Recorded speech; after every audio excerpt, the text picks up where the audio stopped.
When the lights rose on the America's Got Talent stage that night, the energy in the theater felt familiar, almost routine. Thousands of auditions had come before this one, and millions of viewers at home expected another entertaining performance, maybe good, maybe forgettable. The man standing at center stage did not look like someone about to rewrite AGT history. He was dressed in a classic Elvis-style outfit, clean but modest, and he carried himself with quiet respect. His accent revealed his Filipino roots the moment he spoke, and his smile was gentle, almost nervous.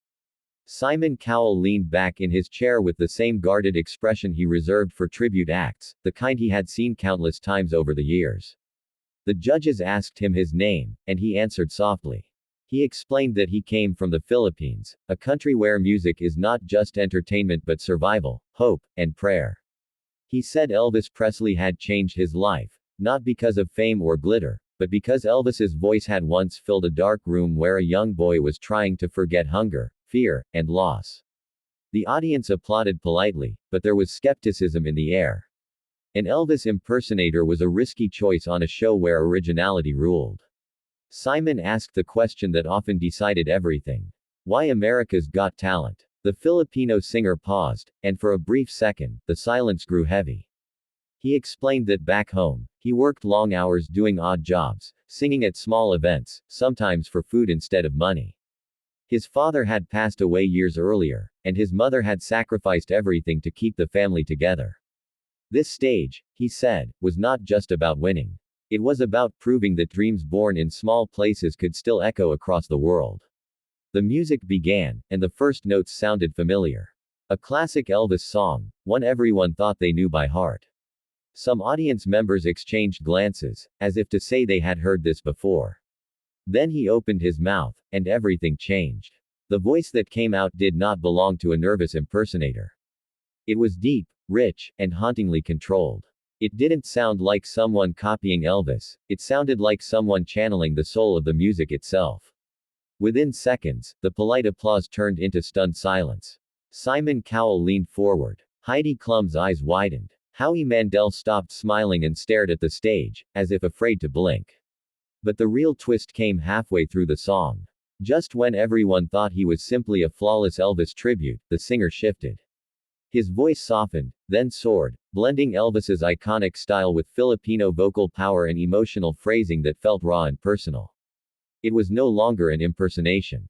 It was a reinvention. The audience began to feel it in their chests, that tightness that comes when a performance stops being about sound and becomes about truth. As he sang, the cameras cut to the crowd. Some people were crying. Others stood without realizing it. Simon Cowell, a man known for breaking dreams with a single sentence, sat frozen, his mouth slightly open. This was not supposed to happen. This was supposed to be predictable. Instead, it felt historic. The song ended with a note that hung in the air long after his lips stopped moving. For a moment, there was no applause. Just silence. Then the theater exploded. People jumped to their feet, screaming, clapping, shouting his name. The Filipino singer stood still, overwhelmed, his hands trembling as he bowed his head. Simon was the last to speak. He cleared his throat, something he rarely did. He admitted that when the audition began, he expected a novelty act. He said he had heard Elvis impersonators all his life and never expected to be surprised again. But tonight, he said, he was wrong. Completely wrong. He told the singer that this performance was not about copying a legend, but honoring one while becoming something entirely new. Then came another twist. The singer shared something he had not planned to say. He revealed that before flying to America, he had sold nearly everything he owned to buy the ticket. He had promised his mother that no matter what happened, he would sing with his whole heart, because this might be the only chance he ever got. Tears streamed down his face as he thanked the judges simply for listening. That was when the golden buzzer happened. The moment Simon Cowell stood up, the crowd sensed it. When the golden confetti burst into the air, the theater erupted again, louder than before. The Filipino Elvis collapsed to his knees, overwhelmed by disbelief and gratitude. This was not just a win. This was validation. Years of struggle, sacrifice, and quiet faith had led to this single moment. But the story did not end there. As the weeks passed, the pressure grew heavier. Fame came fast, and with it came doubt. Online critics questioned whether he was just an impersonator. Some said he didn't belong in a competition meant to find something new. Back home in the Philippines, his family watched every performance on a small television, praying through time zone differences and unstable internet connections. In the semi-finals, disaster nearly struck. During rehearsals, he lost his voice. Doctors warned him to rest, but resting meant risking elimination. On the night of the performance, he walked onto the stage knowing his voice might fail him. Instead of choosing another Elvis classic, he made a bold decision. He sang a stripped-down arrangement, blending Elvis's style with a Filipino ballad translated into English. It was risky. It was emotional. And it worked. Simon admitted later that this performance scared him more than the audition. Not because it was bad, but because it was fearless.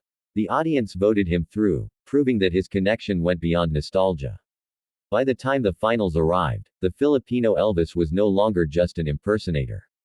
He was a symbol. A reminder that talent has no borders, that legends inspire but do not limit, and that sometimes the most powerful voices come from the most unexpected places. Whether he won the entire competition or not almost stopped mattering. His life had already changed. He returned to the Philippines a hero, welcomed by crowds who saw themselves in his journey. He built a home for his mother, funded music programs for underprivileged kids, and continued singing not as a copy of Elvis Presley, but as a Filipino artist shaped by him. And Simon Cowell would later say in an interview that this audition reminded him why America's Got Talent still mattered. Because every once in a while, someone walks onto that stage and proves that the world still has room for wonder.